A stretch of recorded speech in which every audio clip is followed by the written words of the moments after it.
Flames touched the curtains first, softly, almost politely. A thin orange line climbed fabric that had once cost more than a small house. Outside, engines idled in the dark.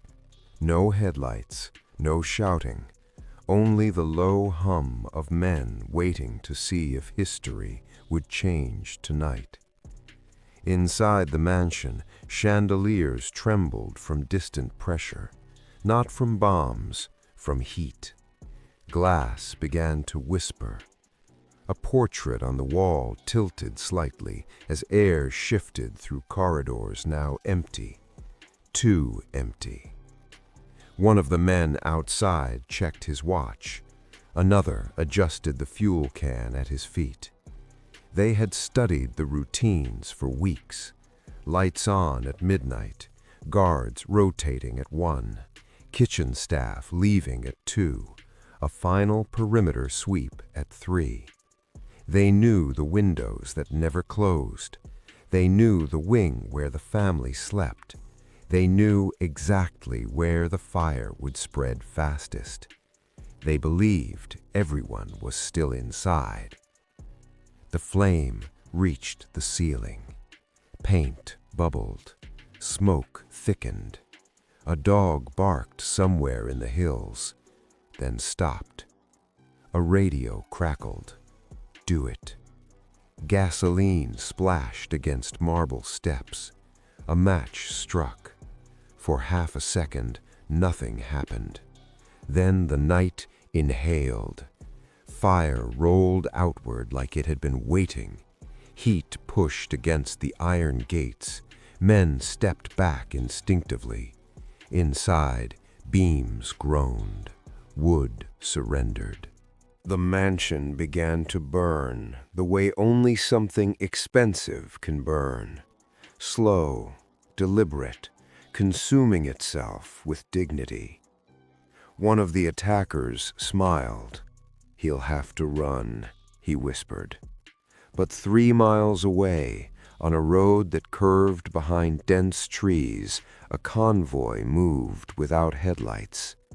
No panic, no shouting.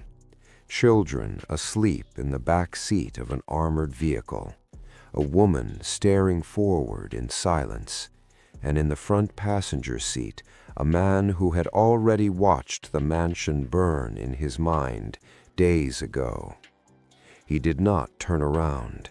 He did not ask for updates, because the house was never the target, and tonight was never a surprise. If you're drawn to the untold stories of power, betrayal, and men who ruled through fear rather than noise, you're already in the right place. This is Escobar History Files. Subscribe and tell us in the comments where you're watching from and what time it is right now. What happened that night was never written the way it unfolded. Reports focused on flames, on retaliation, on spectacle. But the truth was quieter, buried, rewritten. They tried to burn his mansion. They believed fire would corner him. They believed destruction would force him into the open. But Pablo Escobar understood something his enemies did not.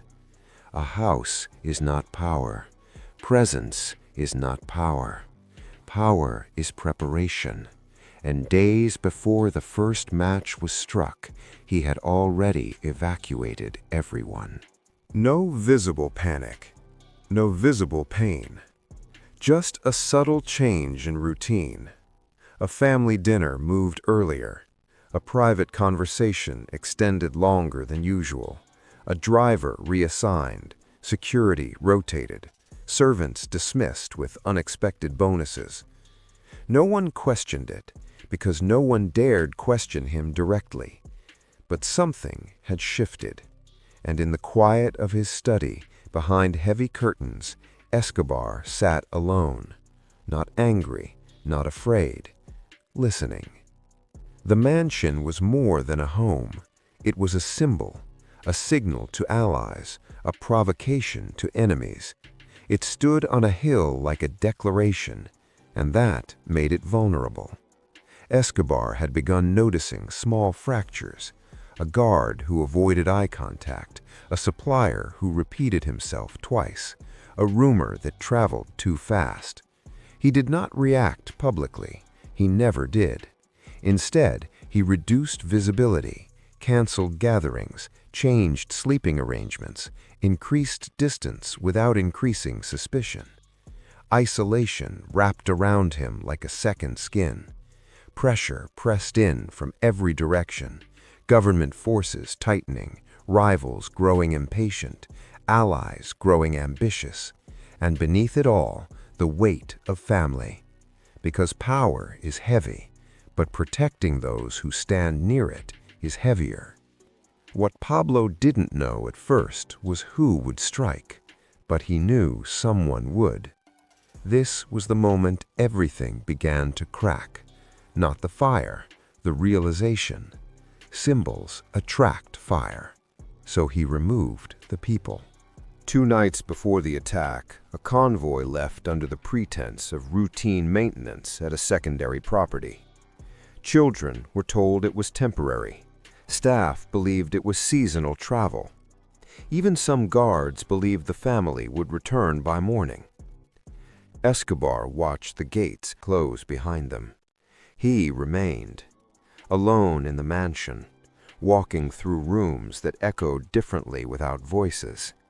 He touched a dining chair, paused near a hallway, stood in the master bedroom longer than usual. Not sentimental, calculating. He knew the mansion would burn. He just did not know when. And that uncertainty gave him leverage, because the one who waits calmly forces the impatient to act first. Outside the circle of loyalty, whispers grew louder. They believed he was distracted. They believed his focus was divided. They believed fire would destabilize him. They miscalculated one thing. Escobar did not defend buildings. He defended control. The night before the attack, he left the mansion quietly. No grand departure, no convoy, just a single vehicle disappearing down a service road few remembered existed. He did not look back. That decision would quietly seal someone else's fate. Back to the flames, back to marble cracking under heat, back to men watching from shadows. The mansion became a torch visible across the valley. Neighbors called authorities. News began to move. Radios buzzed. And somewhere in the city, rivals waited for confirmation that he had been trapped. But reports were unclear. No bodies, no confirmed casualties, just smoke. Heavy, expensive smoke. What Pablo didn't know was who among his own circle had leaked the routine, and that question lingered longer than the fire. As the mansion collapsed inward, beams folding like exhausted limbs, Escobar sat in a dimly lit room miles away. A single lamp, a map on the table, names written in pencil. He did not raise his voice. He did not issue immediate punishment. He waited.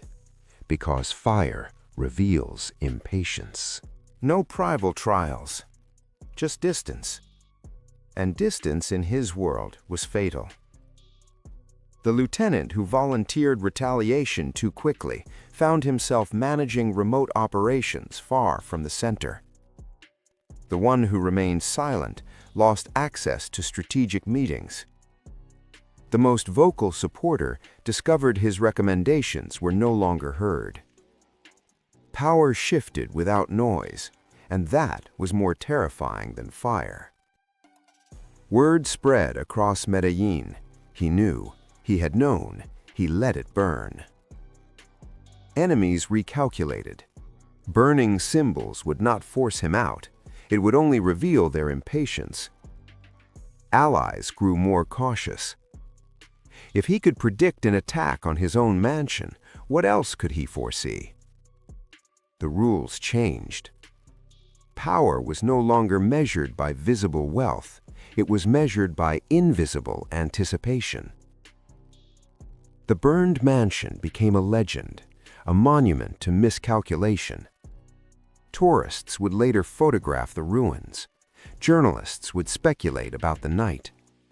But the truth remained buried in quiet decisions made days before the first spark. What Pablo didn't know was how much closer the walls were drawing in from other directions. Government pressure intensified. Rival factions consolidated. The circle tightened. But after the mansion, no one underestimated his foresight again. The fire that was meant to weaken him strengthened his myth, not because he retaliated, but because he did not. Control is not loud. It is patient. It absorbs impact without revealing fracture.